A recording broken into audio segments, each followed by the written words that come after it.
Welcome to Ravikiranalu TV. బులెటిన్ల ముందుగా headlines చూద్దాం. సీఎం జగన్ అధ్యక్షతన ఏపీ కేబినెట్ భేటీ, కీలక అంశాలకు ఆమోదం. ఓటాన్ అకౌంట్ కు ఆమోదం తెలిపిన కేబినెట్. డోన్లో 2 పాలిటెక్నిక్ కాలేజీల ఏర్పాటుకు ఆమోదం.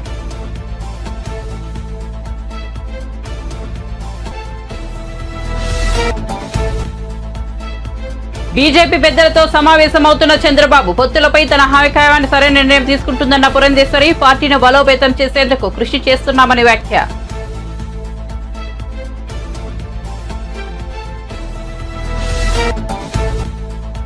తెలంగాణలో బీజేపీకి షాక్, రాజీనామా చేస్తున్నట్లు బాబు మోహన్ ప్రకటన. కొంతకాలంగా పార్టీలో ఇమడలేకపోతున్నట్లు వెల్లడి.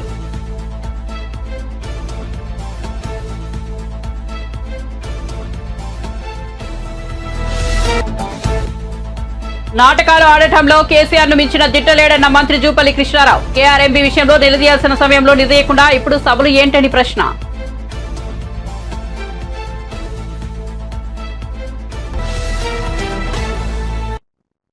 ఇక వార్త వివరాల్లోకి వెళ్తే ఏపీ రాజకీయాలు రోజు రోజుకు రసవత్తరంగా మారుతున్నాయి. మరోసారి అధికారంలోకి రావాలని ముఖ్యమంత్రి జగన్ పట్టుదలతో ఉన్నారు.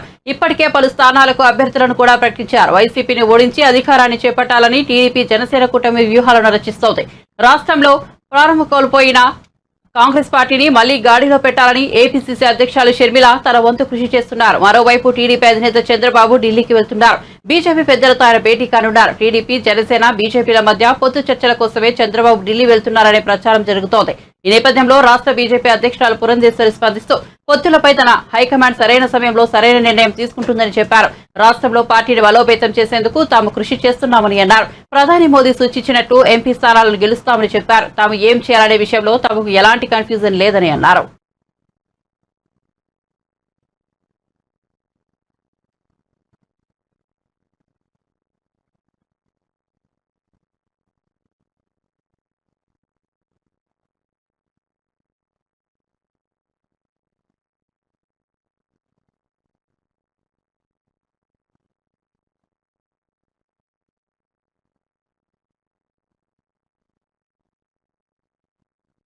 ప్రభుత్వం తనకు భద్రత కల్పించకపోవడంపై ఏపీపీసీసీ అధ్యక్షులు వైఎస్ షర్మిల ఆగ్రహం వ్యక్తం చేశారు. ప్రభుత్వం నాకు భద్రత కల్పించడం లేదంటే నా చెడు కోరుకున్నట్లే కదా అని షర్మిల అన్నారు. హైదరాబాద్ నుంచి గన్నవరం విమానాశ్రయానికి చేరుకున్న అనంతరం ఆ మీడియాతో మాట్లాడారు. ఆంధ్ర రాష్ట్ర కాంగ్రెస్ పార్టీకి అధ్యక్షురాల్ని, ఈ రాష్ట్రంలో నాకు తిరగాల్సిన అవసరం ఉంటుంది. ఈ రాష్ట్రంలో తిరిగినప్పుడు నాకు భద్రత కల్పించాల్సిన అవసరము ప్రభుత్వానికి ఎంతైనా ఉంది. కానీ అవేవి పట్టనట్టు ఒక మహిళ అని కూడా చూడకుండా, అధ్యక్షురాలు అన్న ఇంగితం లేకుండా ఈరోజు మేము అడిగినా కూడా మాకు సెక్యూరిటీ కల్పించడం లేదు అంటే మరి మీకు ప్రజాస్వామ్యం గురించి చిత్తశుద్ధి ఉందా? ప్రజాస్వామ్యం ఇది అన్న ఆలోచన ఉందా, గుర్తుందా అని అడుగుతున్నాం. మీకు సెక్యూరిటీ ఉంటే సరిపోతుందా? మీరు పెద్ద పెద్ద కోటలు, పెద్ద పెద్ద గడిలలో కట్టుకుని మీరు బతుకుతే సరిపోతుందా? మిగతా వాళ్లకు, ప్రజలకు భరోసా ఇవ్వాల్సిన అవసరం లేదా? ప్రతిపక్షాలకు రక్షణ కల్పించాల్సిన అవసరం లేదా? అంటే మా చెడు కోరుకుంటున్నారనే కదా దాని అర్థం. మాకేదైనా ప్రమాదం సంభవించాలని మీరు అనుకుంటున్నారనే కదా అర్థం. ప్రమాదాలు సంభవించడమే కాకుండా ప్రమాదాలు కల్పించే వాళ్ళలో కూడా మీ వాళ్ళు ఉంటారనే కదా మీరు చెప్పదలుచుకున్నది. ఇది ఎక్కడ ప్రజాస్వామ్యం? ఆంధ్రప్రదేశ్ లో మెగా డిఎస్సీ నోటిఫికేషన్ విడుదలైంది. మొత్తం 6100 ఉపాధ్యాయుల పోస్టుల భర్తీకి నోటిఫికేషన్ బుధవారం మధ్యాహ్నం విద్యాశాఖ మంత్రి బొత్స సత్యనారాయణ సచివాలయం నుంచి విడుదల చేశారు. ఈ నెల 12వ తేదీ నుండి ప్రక్రియ ప్రారంభమవుతుందని, ఏప్రిల్ 7వ తేదీన ఫలితాలు ప్రకటిస్తామని తెలిపారు ఆయన.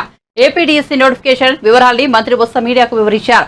రాష్ట్రంలో 2024 డిఎస్సీని ప్రకటిస్తామన్నారు. 24 చేయబోతున్నాము. అది 12వ తారీఖు నుంచి ఈ ప్రాసెస్ వచ్చి స్టార్ట్ అవుతుంది. ఈ నెల 12వ తారీఖు నుంచి ప్రాసెస్ స్టార్ట్ అయ్యి మార్చి మార్చి 7, ఏప్రిల్ 7 స్టార్ట్ అయ్యి ఏప్రిల్ 7వ తారీఖు వచ్చి పూర్తిగా దీని మీద రిజల్ట్స్ నుంచి మీకు ఇవ్వడం జరుగుతుంది. ఈ విషయాలన్నీ కూడా వాళ్ళు చెప్తారు ఇవన్నిటి కూడా.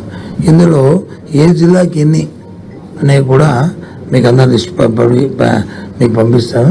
ఏవి ఎక్కడెక్కడ ఏ జిల్లాలో ఎస్జిటి పోస్ట్ లిస్ట్ చేస్తున్నాము, ఎన్ని చేస్తున్నాము, ఏ జిల్లాలో స్కూల్ అసిస్టెంట్ చేస్తున్నాము, ఏ జిల్లాలో అలాగే డీజీటీలు చేస్తున్నాము, ఏ జిల్లా నుంచి పీజీటీ చేస్తున్నాము, అన్నింటినీ కూడా ప్రిన్సిపల్స్ని ఎక్కడెక్కడ చేస్తున్నాము అన్ని డీటెయిల్స్ కూడా మీకు అన్నీ కూడా ఇవ్వడం జరుగుతుంది. ఈ 6,000 పోస్టులు ఏవైతే చెప్పానో అందులో 2,280 ఇది ఇస్తాను మీకు, మళ్ళీ ఇది ఇస్తాను మీకు. 80 పోస్టులు వచ్చి ఎస్జిటి, ఎస్ఏ స్కూల్ అసిస్టెంట్ వచ్చి 2,299, టీజీటీ వచ్చి 1,264, పీజీటీ వచ్చి 215, ప్రిన్సిపల్ పోస్ట్ వచ్చి 42. మొత్తం కలిసి అన్నీ కలిపి 6,100 ఇవన్నీ కలిపి ఇవన్నీ. టీజీటీ 1,264, పీజీటీ 215, ప్రిన్సిపల్స్ 42, 42 ఇవన్నీ. వీటన్నిటికీ స్కూల్ అసిస్టెంట్స్ 2,299, 2299, 215. 4 సంవత్సరాల 10 నెలల కాలంలో ఇప్పటికీ 73,000 కోట్ల రూపాయలు దీన్ని ఖర్చు చేస్తుందనే విషయాన్ని వారు చెప్పిన విషయం మీకు తెలుసు. ప్రభుత్వం తీసుకున్న ప్రక్రియ అంతా కూడా ఏదైతే రైట్ టు ఎడ్యుకేషన్ యాక్ట్ ఏదైతే ఉందో దాని ప్రకారము ప్రతి వారికి విద్యని అందించాలనేది ప్రభుత్వం తాలూకు ముఖ్య ఉద్దేశం. మా ముఖ్యమంత్రి జగన్మోహన్ రెడ్డి గారి ప్రధానమైన ఆలోచన. బీజేపీకి రాజీనామా చేస్తున్నట్లు మాజీ మంత్రి బాబుమోహన్ ప్రకటించారు. పార్టీలో తనకు తగిన ప్రాధాన్యత లేదని ఆయన ఆవేదన వ్యక్తం చేశారు. అందుకే తాను పార్టీకి రాజీనామా చేస్తున్నట్లు చెప్పారు. తన రాజీనామా లేఖను బీజేపీ పెద్దలకు రేపు పంపిస్తున్నట్లు తెలిపారు. కొంతకాలంగా తాను పార్టీలో ఇమడలేకపోతున్నట్లు తెలిపారు. అందుకే పార్టీకి రాజీనామా చేయాలని నిర్ణయించుకున్నట్లు తెలిపారు. ఈ సందర్భంగా ఆయన కేంద్ర మంత్రి, ఆ పార్టీ తెలంగాణ రాష్ట్ర అధ్యక్షుడు కిషన్ రెడ్డిపై తీవ్ర విమర్శలు చేశారు. పార్టీలో తనను అవమానిస్తున్నారని ఆవేదన వ్యక్తం చేస్తున్నారు. బీజేపీ రాష్ట్ర అధ్యక్షుడు కిషన్ రెడ్డి తన ఫోన్ కూడా ఎత్తడం లేదని ఆరోపించారు. అసెంబ్లీ ఎన్నికల నాటి నుంచి తనను దూరం పెడుతున్నారని ఆవేదన వ్యక్తం చేశారు. భవిష్యత్తులో తాను వరంగల్ లోక్సభకు పోటీ చేస్తానన్నారు. ఏ పార్టీ అయినా బాగా పనిచేసిన వారిని ఉండాలని కోరుకుంటుందని, కానీ తెలంగాణ బీజేపీలో మాత్రం పనిచేసే వారిని వెళ్లగొట్టే ప్రయత్నం చేస్తున్నారన్నారు. తన లాంటి వారు బీజేపీలో పనిచేయడం కష్టమన్నారు. ఏ పార్టీలోకి వెళ్లాలనేది దానిపై ఇంకా నిర్ణయం తీసుకోలేదన్నారు. 5 ఏళ్ళు అయిపోయింది. ఎమ్మెల్యే టికెట్ కాడికి వచ్చేసరికి ఫస్ట్ అన్ని పేపర్లలో నా బాబుమోహన్ పేరు లిస్టుల్లో వచ్చిందండి. బాబుమోహన్ ఫస్ట్ లిస్టు అని 20 మంది పేర్లు 30 మంది పేర్లు వచ్చిన లిస్టులలో అన్నీ నా పేరు ఉంది. కానీ కరెక్ట్ ఒరిజినల్ లిస్ట్ వచ్చినప్పుడు నా పేరు లేదండి ఫస్ట్ లిస్టులో. నేను దిగ్భ్రాంతి చెంది నా కాన్స్టిట్యూన్సీలో 4 తట్టుకోలేక, ఎందుకంటే నా దగ్గర టీఆర్ఎస్ లేదండి, టీడీపీ పార్టీని మొత్తం కుప్ప చేసి తీసుకురా అని చెప్పిన సీఎం గారంటే, నా దగ్గర ఒక వార్డు మెంబర్, ఒక సర్పంచ్గా కూడా టీఆర్ఎస్ లేరండి ఆందోళన కాన్స్టిట్యున్సీలో.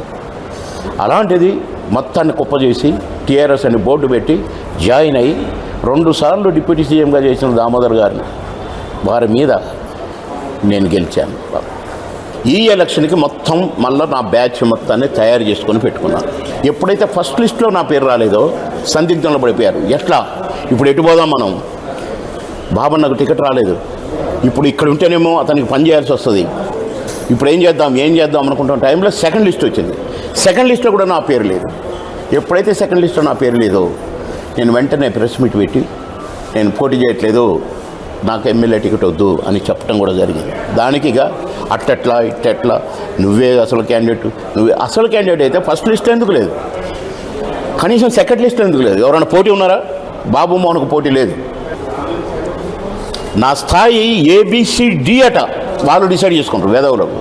బాబుమోహన్ డియా ఎక్కడ నిలబడ్డా ఇప్పటికీ మన ప్రెస్ క్లబ్ ముందే నిలబడతా 10 నిమిషాలు జామ్ అయింది. ప్రజాదరణ ఎక్కడికి పోయినా అండమాన్లో ఊగింది, ఇట్లా అండమాన్ బాధ కలిగిందండి. నా కాన్స్టిట్యున్సీలో ఎవడెవరినో చేర్చుకొని 4-5 గ్రూపులు తయారు చేశారండి. వీళ్ళే జిల్లా ఇన్ఛార్జ్ ఆమె ఉంది జయశ్రీ అని, ఇక ఆమెకి ఇదే పని. బాబుమోహన్కి ఎగెనిస్ట్ ఎంతమందిని తయారు చేయగలుగుతాడు, ఆమె అసలు పుట్టటమే అందుకనే పుట్టిందో ఏమో. ఇక ఇంకొక ఆయన ఉన్నాడు ఇన్ఛార్జ్ అని, ఇంకొక ఆయన, వీళ్ళందరినీ కూడా హెడ్ ఆఫీసులో ఉన్న వాళ్ళు ఎంకరేజ్ చేయటం అండి. ఆ 4 గ్రూపులు కూడా నాకు ఎగెనిస్ట్గా, ఒక 2 గ్రూపులేమో కాంగ్రెస్కు పనిచేసినాయి, ఒక 2 గ్రూపులేమో టీఆర్ఎస్కు పనిచేసినాయండి. ఎలక్షన్ అయిన తెల్లారి నుంచి వాళ్ళని పిలుచుకొని హెడ్ ఆఫీస్కి, ఇక మీరే మొత్తం, ఇక బాబు మోహన్ పక్కన పెడతాడు. నన్ను పక్కన పెడితే నా కాంతి ఆగుద్దా, నా శక్తి ఆగుద్దా? ఆపుతారా మీరు? బాధతో ఉన్నానండి నేను. ఈ 5 సంవత్సరాల్లో ఒక పక్క మా బాబుకు టికెట్ ఇస్తున్నారట, అది కూడా కొంచెం సూచాయగా తెలిసి నేను అడిగితే నాకేం చెప్పలేదు మా బాబు. పోనీ పార్టీకి తెలిసింది, పార్టీ ఇవ్వాలనుకుంది, నాకు చెప్పొచ్చు, నేనే ప్రచారం చేసేవాడిని, నేనే పోయి ఇవ్వండి అని అనేవాడిని. ఇస్తానని ఆశ పెట్టి ఫస్ట్ లిస్ట్లో నా పేరు రాకుండా, సెకండ్ లిస్ట్లో నా పేరు రాకుండా వాడికి ఇవ్వాలంటే మరి ఎందుకు ఇవ్వలేకపోయారు ఏంటో? ఏదైనా ఉంటే నాతో మాట్లాడవచ్చు కదా. ఏం మాట్లాడకుండా ఉంటే వాడు అలిగి టీఆర్ఎస్లోకి వెళ్ళిపోయాయి. ఇటు నన్ను 3వసారి టికెట్ ఇచ్చి పో నా మనిషిని వేయాల్సిందంటే తీరా అడిగిపోయేసరికి ఇక 2 లిస్టుల్లో నీ పేరు రాలేదన్నగా మేమందరం కాంగ్రెస్లో చేరినవేమో నా క్యాడర్ అంటే ఏం చేయాలరా? క్యాడర్ లేకుండా అయిపోయిందే, నేను ఇప్పుడు ఎట్లా అని కింద మీద ఆడుతూ ఫోన్లు చేస్తే కిషన్ రెడ్డి ఎత్తాడు, ఇంకొక ఆయన ఎత్తాడు, నన్ను ఎర్రటెండలు తిరిగి గెలిపించిండు అనే బండి సంజయ్ ఎత్తాడు. ఎత్తలేదండి. డీ క్యాడర్ కాబట్టి నాకు ఖర్చులో కూడా డబ్బులు ఇవ్వరట, నాకు అక్కర్లేదు, నేను అడగలేదు కూడా. కానీ ఫోన్ కాల్ ఎత్తితే బాబు మోహన్ డబ్బులు అడుగుతాడా, ఇంకేమైనా అడుగుతాడా, ఇంకా మొత్తానికి ఫోన్లు ఎత్తకుంటుంటే ఏం చేస్తా? ప్రతి గ్రామం తిరిగాను. నేను చేసినట్టుగా ప్రచారం ఏ పార్టీ చేయలేదు. వేరే పార్టీ లేదండి, ఏమనుకోలేదు బ్రదర్. బీజేపీకి రాజీనామా చేయాలని ఎందుకో నిన్నటి నుంచి అనుకున్నాను.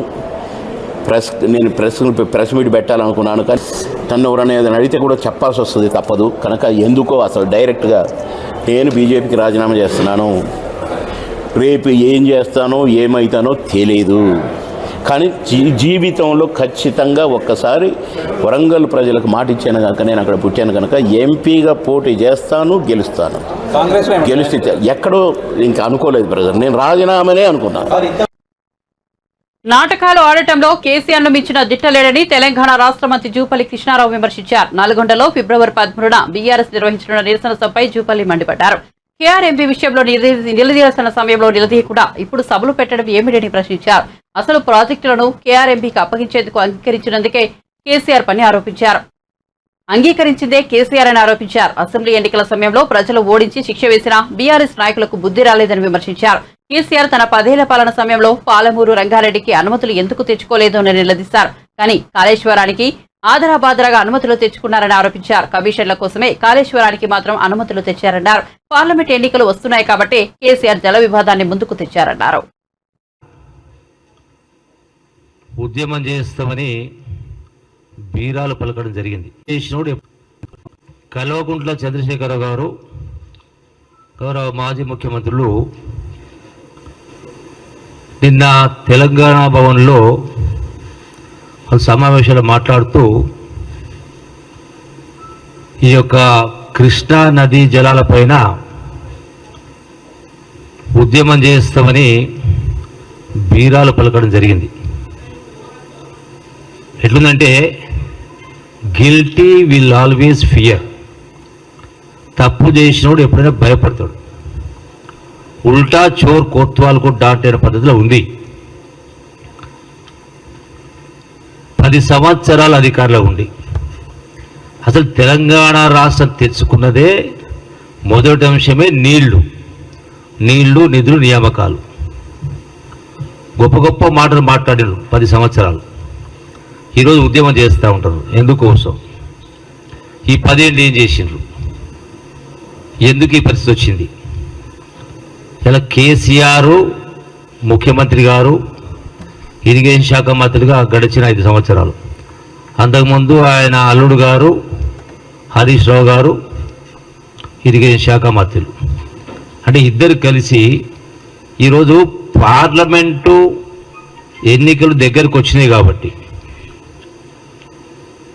ఈ ఎన్నికల సందర్భంలో ఇప్పటికే బీఆర్ఎస్ నాయకులు కాంగ్రెస్ పార్టీలో చేరడానికి వరుస కట్టింది. వచ్చే పార్లమెంట్ ఎన్నికల్లో పరువు నిలుపుకునే ప్రయత్నం చేస్తారు. కనీసం 4-5 సీట్లను సాధించుకోవాలనే పద్ధతిలో. అంటే దీనికోసం ప్రజల్ని మరొకసారి మభ్యపెట్టే కార్యక్రమం చేస్తూ ఉన్నారు. గతంలో ఎట్లయితే 2014 ఎన్నికల ముందు ఎన్నైతే హామీలు ఇచ్చి ఇవన్నీ మనం వల్ల వేయాల్సిన అవసరం మీకు తెలుసు, మాకు తెలుసు, యావత్ రాష్ట్ర ప్రజలకు తెలుసు ఏమేమి చెప్పిన ప్రజలకు ఏమేమి చేసినని కింద. ఇది మళ్ళీ కొత్త నాటకానికి తెర తీయడం జరిగింది. రోజున రీఆర్గనైజేషన్ యాక్ట్ ఏం మాట్లాడారు కేసీఆర్ గారు? చాలా సందర్భాల్లో ప్రతి రీఆర్గనైజేషన్ యాక్ట్లో ప్రతి అక్షరం కూడా నాకు తెలిసే పెట్టిండు, నేనే డిక్టేట్ చేసిన పద్ధతిలో మాట్లాడింది. అవునా కాదా? మరి అందులో స్పష్టంగా ఆ రీఆర్గనైజేషన్ యాక్ట్లో బచావత్ ట్రిబ్యునల్ అవార్డు ప్రకారం అని రాయడం జరిగింది. బచావత్ ట్రిబ్యునల్ సమైక్య రాష్ట్రానికి సంబంధించి ఆనాడు నుండి 811 టీఎంసీలు కేటాయింపు జరిగింది. అదే బచావత్ ట్రిబ్యునల్లో నాగార్జున సాగర్కి సంబంధించి శ్రీశైలం సంబంధించి ప్రస్తావించడం జరిగింది, ప్రాజెక్టులు నిర్మాణం జరిగినట్టుగా. సో దానికి అనుగుణంగా కృష్ణా రివర్ బోర్డు ఏదైతే ఏర్పాటు చేయడిందో KRMP management board, Krishna river management board ఏర్పాటు చేయడం జరిగిందో దానికి సర్వాధికారాలు కట్టబెడుతూ నిర్ణయం తీసుకోవడం జరిగింది. అంటే వీళ్ళు 2014 రాష్ట్రం ఏర్పడిన తర్వాత 2015లోనే నీలోఫర్ పాత భవనంలోని మైక్రో బయాలజీ ల్యాబ్ లో షార్ట్ సర్క్యూట్ కారణంగా చిన్నపాటి అగ్ని ప్రమాదం సంభవించిందని ఆసుపత్రి సూపరింటెండెంట్ ఉషారాణి తెలిపారు. సిబ్బంది వేగంగా స్పందించి చర్యలు చేపట్టామని చెప్పారు. ప్రమాదం జరిగిన చోట ఎవరూ లేకపోవడంతో ఎవరికి ఎలాంటి ప్రమాదం జరగలేదని తెలిపారు. ఈ రోజు సాయంకాలం 5 గంటలకి ఈ పాత నీలోఫర్ హాస్పిటల్ పాత బిల్డింగ్ ఫస్ట్ ఫ్లోర్ లో ల్యాబొరేటరీస్ ఉన్నాయి. ఒక ల్యాబొరేటరీలో ఉన్న ఫ్రిడ్జ్ దగ్గర చిన్న షార్ట్ సర్క్యూట్ అవ్వడం వల్ల మైనర్ ఫైర్ యాక్సిడెంట్, చిన్న ఫైర్ యాక్సిడెంట్ అవ్వడం జరిగింది. దాన్ని వెంటనే మా స్టాఫ్ గుర్తించి మా దగ్గర ఉన్న ఫైర్ సిలిండర్స్ తోనే ఇమీడియట్ గా ఎక్స్టింగ్విష్ చేశారు. కాకపోతే అక్కడ కొంచెం రబ్బర్ ఉండడం వల్ల స్మోక్ ఎక్కువ ఫామ్ అయ్యి బయట కిటికీలోంచి స్మోక్ రావడం వల్ల కొంచెం ఇక్కడ ఉన్న పేషెంట్ అటెండెంట్స్ అందరూ బయట ఉన్న వాళ్ళు ప్యానిక్ అవ్వడం జరిగింది.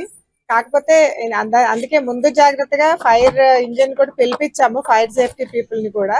కాకపోతే మా దగ్గర స్టాఫ్ అందరూ, మా దగ్గర శానిటేషన్, సెక్యూరిటీ, అలాగే ఎలక్ట్రికల్ ఇంజనీర్ వేణు, అలాగే స్టాఫ్, మా హెల్త్ ఇన్స్పెక్టర్స్ అందరు కూడా మాకు పీరియాడిక్ గా ఫైర్ సేఫ్టీ ట్రైనింగ్స్ ఇస్తున్నాము.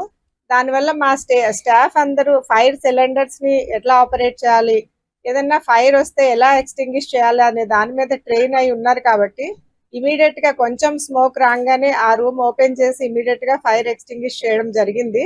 ఈ ఫైర్ ఇంజిన్ అరైవ్ అయ్యే లోపలనే సిచ్యువేషన్ కంట్రోల్లోకి వచ్చింది. అది పేషెంట్స్ ఉండే ఏరియా కాదు, ల్యాబ్ ఏరియా. ఎవరికి ఏమి ఇంజరీస్ అయితే జరగలేదు. ఈ స్మోక్ వల్ల కొంచెం బయట ఉన్న అటెండెంట్స్, అది రోడ్ మీద ఉన్న అటెండెంట్స్ అది కొంచెం పానిక్ అవ్వడం అయితే నిజమే, కానీ ఎలాంటి ప్రమాదం జరగలేదు, ఎవరికి ఎలాంటి ఇంజరీస్ జరగలేదు. మా ఎలక్ట్రికల్ ఇంజనీర్ దాన్ని పరిశీలించడం జరిగింది. అక్కడ ఒక ఫ్రిడ్జ్, మేము ల్యాబ్స్ లో రియేజెంట్ స్టోర్ చేయడానికి రెఫ్రిజిరేటర్స్ ఉంటాయి. అక్కడున్న రెఫ్రిజిరేటర్ వైర్ కొంచెం ఓవర్ హీట్ అవ్వడం వల్ల చిన్న షార్ట్ సర్క్యూట్ అయ్యి ఫైర్ అనేది చిన్నగానే అయింది. కాకపోతే అక్కడ కొంచెం రబ్బర్ ఉండడం వల్ల, రబ్బర్ కాలడం వల్ల స్మోక్ అనేది ఎక్కువ రావడం జరిగింది. ఆ పొగ ఆ కిటికీలోంచి, ఫ్రంట్ ఎలివేషన్ దగ్గర ఉన్న కిటికీలోంచి రావడం వల్ల అది పెద్దగా అనుకున్నారు, కానీ అది మేము లోపలికి వెళ్ళి చూస్తే అది చిన్న ఫైర్ యాక్సిడెంట్. వెంటనే కూడా మా ట్రైన్ స్టాఫ్ అక్కడికి వెళ్ళి ఎలక్ట్రిసిటీ స్విచ్ ఆఫ్ చేశారు. అలాగే ఫైర్ ఎక్స్టింగ్విషర్స్ యూజ్ చేసి ఇమ్మీడియట్ గా ఫైర్ ని కంట్రోల్లోకి తెచ్చారు. అక్కడ ఎవరు మనుషులు ఉండరు. పేషెంట్స్ వార్డ్స్ అటు సైడే లేవు, అసలు ఆ ఫ్లోర్ లో అటు సైడ్ ఎక్కడ పేషెంట్ ఏరియా లేదు. ఎక్కడైతే యాక్సిడెంట్ అయిందో ఆ కింద ప్లేస్ లో గానీ, ఆ ఏరియా, ఆ ఎల్ షేప్ మొత్తం ఎక్కడ ఏరియాలో కూడా పేషెంట్స్ లేరు. 5 గంటలకి ఈ రోజు సాయంకాలం 5 గంటలకి ఈ పాత నిలోఫర్ హాస్పిటల్ పాత బిల్డింగ్ ఫస్ట్ ఫ్లోర్ లో ల్యాబొరేటరీస్ ఉన్నాయి. ఒక ల్యాబొరేటరీలో ఉన్న ఫ్రిడ్జ్ దగ్గర చిన్న షార్ట్ సర్క్యూట్ అవ్వడం వల్ల ఒక మైనర్ చిన్న ఫైర్ యాక్సిడెంట్ అవ్వడం జరిగింది. దాన్ని వెంటనే మా స్టాఫ్ గుర్తించి మా దగ్గర ఉన్న 5 సిలిండర్స్ తోనే ఇమీడియట్ గా ఎక్స్టింగ్విష్ చేశారు. కాకపోతే అక్కడ కొంచెం రబ్బర్ ఉండడం వల్ల స్మోక్ ఎక్కువ ఫామ్ అయ్యి ఆ బయట కిటికీలోంచి స్మోక్ రావడం వల్ల 6 గ్యారంటీలు అమలు చేయడానికి కాంగ్రెస్ పార్టీ వద్ద ఉన్న ప్రణాళిక ఏంటో స్పష్టం చేయాలని బీజేపీ జాతీయ ప్రధాన కార్యదర్శి బండి సంజయ్ డిమాండ్ చేశారు. బీఆర్ఎస్ అరాచక ప్రభుత్వం రాష్ట్ర ప్రజలను వంచిందన్న సంజయ్ అందుకే కాంగ్రెస్ పార్టీ ఇస్తానన్న 6 గ్యారంటీలను చూసే ప్రజలు ఓట్లు వేశారన్నారు. హుజూరాబాద్ నియోజకవర్గం రంగాపూర్ లో పల్లెకి పోదాం కార్యక్రమంలో ఆయన పాల్గొన్నారు. బీఆర్ఎస్ పార్టీ 3వ ప్లేస్. అందుకే వాళ్ళు డౌట్ ఆలోచిస్తారట ఏం కారణం పేరు చెప్పి ఎన్నికలు తప్పించుకోవాలని పోటీ చేద్దని ఆలోచన ఉంది బీఆర్ఎస్ పార్టీ. పార్లమెంట్ ఎన్నికల్లో ఒక్కరు కూడా గెలిచే అవకాశాలు లేవు. అసలు పోటీ చేసుడా వద్దా అనే మీమాంసలు బీఆర్ఎస్ పార్టీ ఉన్నది. కేసీఆర్ అనే వ్యక్తి బయటకు వస్తలేడు, నిన్న బయటకు వచ్చాడు.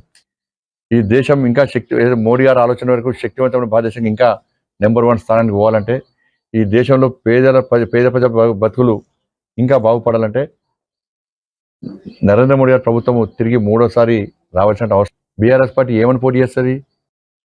బండి సంజయ్ 24 అవర్స్ ఇలా ప్రజలకు తిరిగాడు. బీఆర్ఎస్ పార్టీ ప్రభుత్వం మెడలు వంచింది ఎవరు, గల్లబట్టి బయటకు గుంచుకొచ్చింది ఎవరో, వాళ్ళ అహంకారం దెబ్బతీసింది ఎవరో ఇలా తెలంగాణ రాష్ట్ర ప్రజలకు తెలుసు. ఇప్పుడున్నటువంటి సర్వే ప్రకారం 17 గెలవడానికి ప్రయత్నిస్తున్నాం. మేము నరేంద్ర మోడీ గారు ప్రధానమంత్రి కావాల్సిందే అని చెప్పి 100% పూర్తిగా సర్వే రిపోర్ట్ అన్ని కూడా మాకు అనుకూలంగా ఉన్నాయి. ఎవరితో నాకు వారు ఉండదు. ఒక ముఖ్యమంత్రి స్థాయి వ్యక్తి ముఖ్యమంత్రి అనేటువంటి ఆ చైర్కు గౌరవం ఇవ్వాలి. మనం ముఖ్యమంత్రి చైర్కు గౌరవం ఇవ్వాలి. మనం దానిలో ఎవరున్నా కూడా. కానీ ముఖ్యమంత్రి స్థాయిలో ఉన్నటువంటి ఒక వ్యక్తిని బీఆర్ఎస్ పార్టీ నాయకుడు చెప్పుతో కొడతా అనడము ఇది ఇంతకంటే సిగ్గుచెడ్డి కూడా కాదు. ఇది పూర్తిగా వాళ్ళ అహంకారాన్ని బీఆర్ఎస్ పార్టీ ఆ నాయకత్వం యొక్క ఆ కుటుంబంతో పాటు ఆ నాయకులకు అహంకారమైనటువంటి భావజాలాన్ని బయటకు వస్తుంది.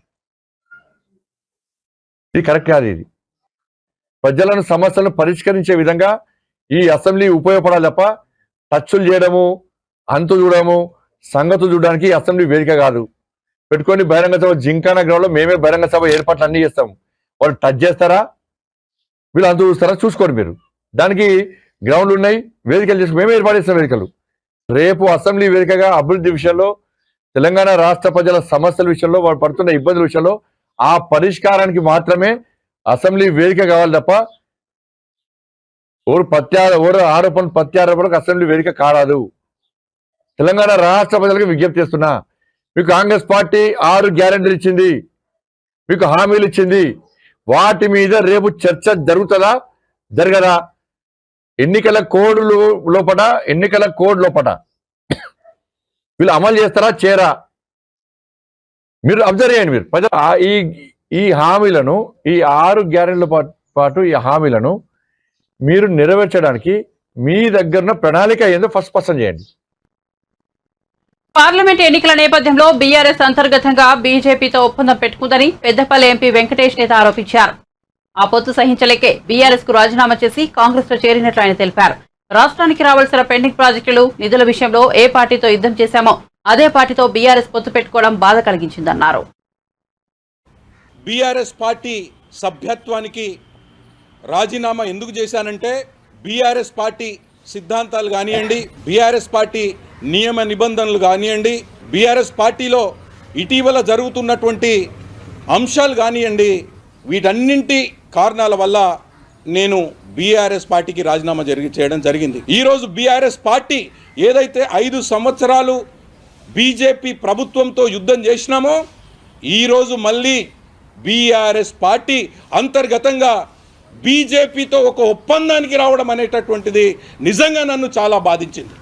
ఏదైతే మనం బీజేపీ కేంద్ర ప్రభుత్వంతో రాష్ట్రానికి రావాల్సినటువంటి పెండింగ్ ప్రాజెక్టులపై, ఆంధ్రప్రదేశ్ పునర్విభజన చట్టంలో పేర్కొన్నటువంటి అంశాలపై మనం యుద్ధం చేసినామో, అదే పార్టీతో మళ్ళీ చేతులు కలిపి అంతర్గతంగా పార్లమెంట్ ఎలక్షన్స్లో ప్రత్యక్షంగా పరోక్షంగా బీజేపీ యొక్క సహాయ సహకారాలు తీసుకొని ఈ ఎన్నికల్లో పోటీ చేయాలనేటటువంటి చర్చ ఏదైతే జరిగిందో ఆ చర్చ కూడా నన్ను బాధించి ఈరోజు నా రాజీనామాకు దారితీసిందని చెప్పి నేను మీడియా మిత్రులకు తెలియజేస్తూ ఉన్నాను.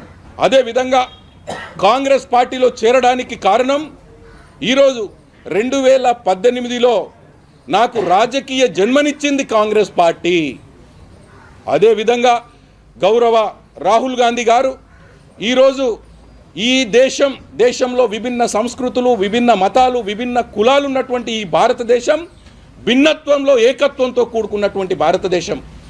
ఈ భారతదేశాన్ని ముక్కలు ముక్కలుగా జాతి ఆధారంగా, కుల ఆధారంగా, మత ఆధారంగా ముక్కలు చేస్తున్నటువంటి భారతీయ జనతా పార్టీ విధానాన్ని నిరసిస్తూ ఈ భారతదేశం కలిసి ఉండాలి, భిన్నత్వంలో ఏకత్వం ఉన్నటువంటి దేశం కాబట్టి మణిపూర్ నుండి మొదలుకొని కన్యాకుమారి నుండి మొదలుకొని కాశ్మీర్ వరకు 4000 కిలోమీటర్ల పాదయాత్ర చేసినటువంటి ఘనత గౌరవ రాహుల్ గాంధీ గారు కాబట్టి, అదేవిధంగా ఇటీవల కాలంలో దళితులకు జరుగుతున్నటువంటి అన్యాయాలపై, మణిపూర్లో జరుగుతున్నటువంటి హింసకాండపై, మహిళలపై జరుగుతున్నటువంటి అత్యాచారాలపై న్యాయయాత్ర అని చెప్పేసేసి గౌరవ రాహుల్ గాంధీ గారు ఈరోజు మణిపూర్ నుండి గుజరాత్ వరకు ఏదైతే న్యాయయాత్ర చేస్తున్నాడో ఇవి నన్ను ఖచ్చితంగా ప్రేరేపించినాయి. కాబట్టి నేను కాంగ్రెస్ పార్టీలో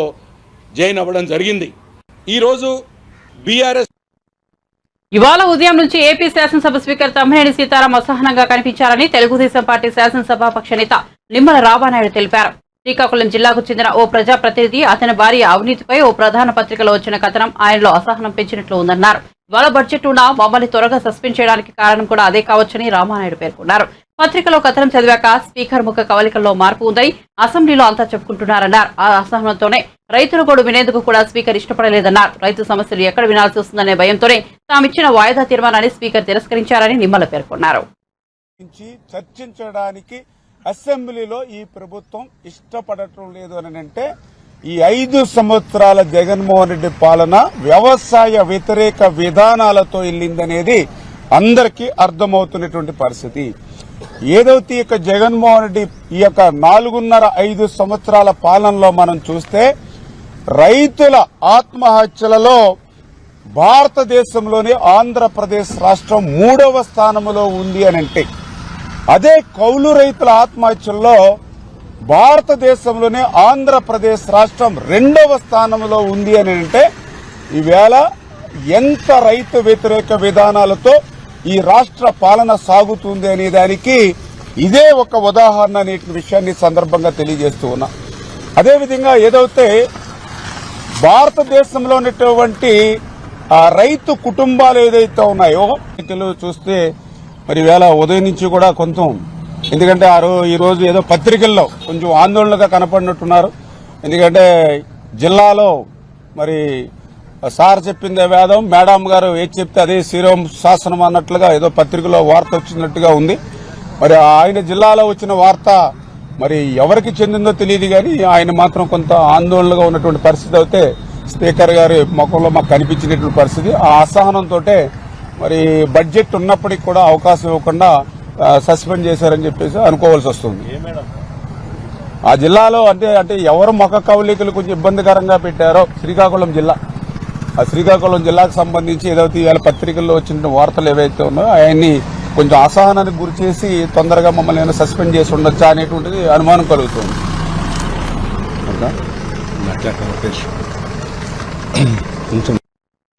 బులెటిన్ ముగించే ముందు హెడ్లైన్స్ మరోసారి చూద్దాం. సీఎం జగన్ అధ్యక్షతన ఏపీ కేబినెట్ భేటీ, కీలక అంశాలకు ఆమోదం. ఓటాన్ అకౌంట్ ఆమోదం తెలిపిన కేబినెట్. డోన్లో 2 పాలిటీ కాలేజీల ఏర్పాటుకు ఆమోదం.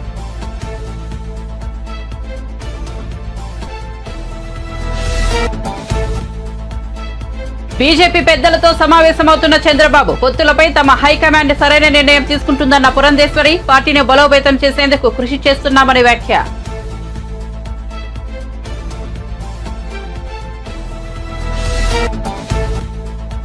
తెలంగాణలో బీజేపీకి షాక్, రాజీనామా చేస్తున్నట్లు బాబు మోహన్ ప్రకటన, కొంతకాలంగా పార్టీలో ఇమడలేకపోతున్నట్లు వెల్లడి.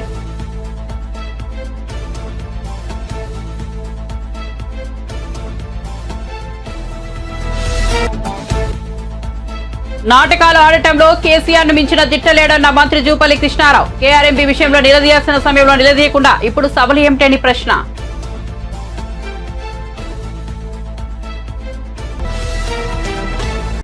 మరిన్ని అప్డేట్స్ కోసం చూస్తూనే ఉండండి రవికిరణాలు టీవీ.